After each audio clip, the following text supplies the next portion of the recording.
Hello అందరికీ welcome back to our channel. నేను మీ కాంచన అండి. ట్రెడిషనల్గా కరివేపాకు పౌడర్ అనేది ఎలా చేసుకోవాలనేసి అయితే ఈ వీడియోలో చూపించబోతున్నానండి. ఎంతో టేస్టీ అయిన కరివేపాకు కారం అనేది మన పూర్వకాలం నుండి అయితే చేసుకుంటూ వచ్చారు. అయితే ఎలా చేసుకోవాలి అనేసి అయితే ఈ వీడియోలో ఇక్కడ చూపించబోతున్నాను, చూడండి. నేను ఇక్కడ ఒక గుప్పెడంతా కరివేపాకు తీసుకున్నానండి. అయితే ఒక బేసన్లోకి వేసుకొని బాగా కడిగేసుకోవాలన్నమాట 2-3 సార్లు. ఇలా 2-3 సార్లు నీళ్ళు వంచేసి బాగా కడిగేసుకున్న తర్వాత కరివేపాకునంతా తీసుకొని నీళ్ళు లేకుండా ఒక స్ట్రైనర్లో అయితే పెట్టుకోవాలండి. అయితే ఇక్కడ కారం అయితే రెడీ చేసుకున్నాము. ఒక 3 బ్యాడిగే మిరపకాయలు, ఒక 7 నుండి 8 గుంటూరు మిరపకాయలు, అలాగే ఒక నిమ్మకాయ సైజు చింతపండుని అయితే తీసుకున్నామండి. 1.5 స్పూన్ అంత జీలకర్ర కూడా తీసుకున్నాము. అలాగే మినపప్పు 1 స్పూన్ తీసుకున్నామండి. శనగపప్పు 1 స్పూన్ అన్నమాట. ఇంకా 2 టేబుల్ స్పూన్లంత ధనియాలు తీసుకున్నాము. ఇంకా 1/2 టీ స్పూన్ అంత మిరియాలు కూడా తీసుకుంటూ ఉన్నానండి నేను ఇక్కడ. అయితే ఇక్కడ తీసుకున్న ఐటమ్స్ అంతా డ్రైగానే మనమైతే రోస్ట్ చేసుకోవాల్సి ఉంటుందండి. అందుకోసమే ఒక ప్యాన్ పెట్టుకొని అందులోకి అయితే మనం తీసుకున్న ధనియాలు అయితే వేసుకొని బాగా దోరగా వేయించుకోవాల్సి ఉంటుందండి. ఇలా బాగా దోరగా వేయించుకుంటే మనకు ఆ ఫ్లేవర్ అనేది తెలిసిపోతుందండి, బాగా వేగిననేసి.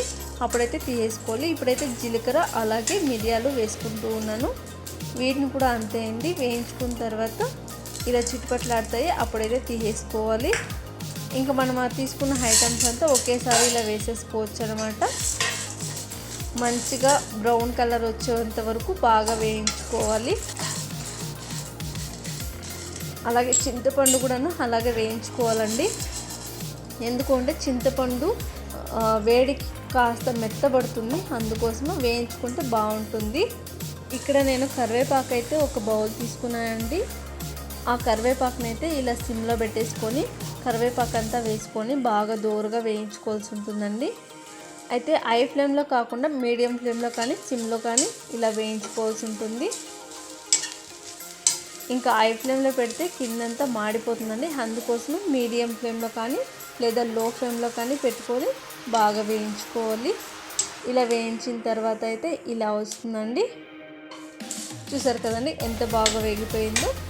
అయితే ఇప్పుడు కాస్త చల్లారడానికి వదిలేయాలండి. చల్లారిన తర్వాత మనమైతే మిక్సీ పెట్టుకోవాల్సి ఉంటుంది.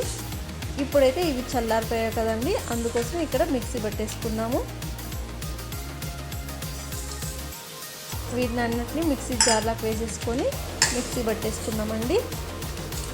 చింతపండు తీసి పక్కన పెట్టుకోవాలండి.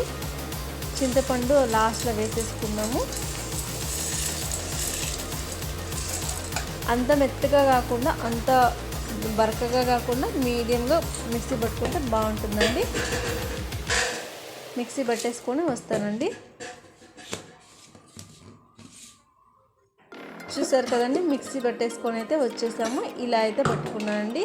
ఇప్పుడైతే ఇందులోకి చింతపండు వేసేసుకున్నాము. అలాగే ఇందులోకి మనం వేయించుకున్న కరివేపాకు కూడా వేసుకున్నామండి. ఇలా కరివేపాకు అంతా వేసిన తర్వాత ఇందులోకి రుచికి తగ్గట్టు సాల్ట్ అయితే వేసేసుకున్నామండి.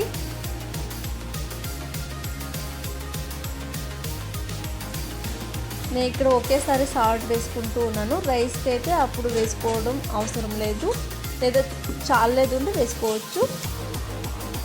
చూసారు కదండి, మిక్సీ పట్టుకోవచ్చిన తర్వాత ఇలా అయితే వచ్చింది. దీంతో అయితే రైస్ అనేది ఎలా చేసుకోవాలి అనేసి అయితే ఇంకొక వీడియోలో అయితే చూపిస్తాను.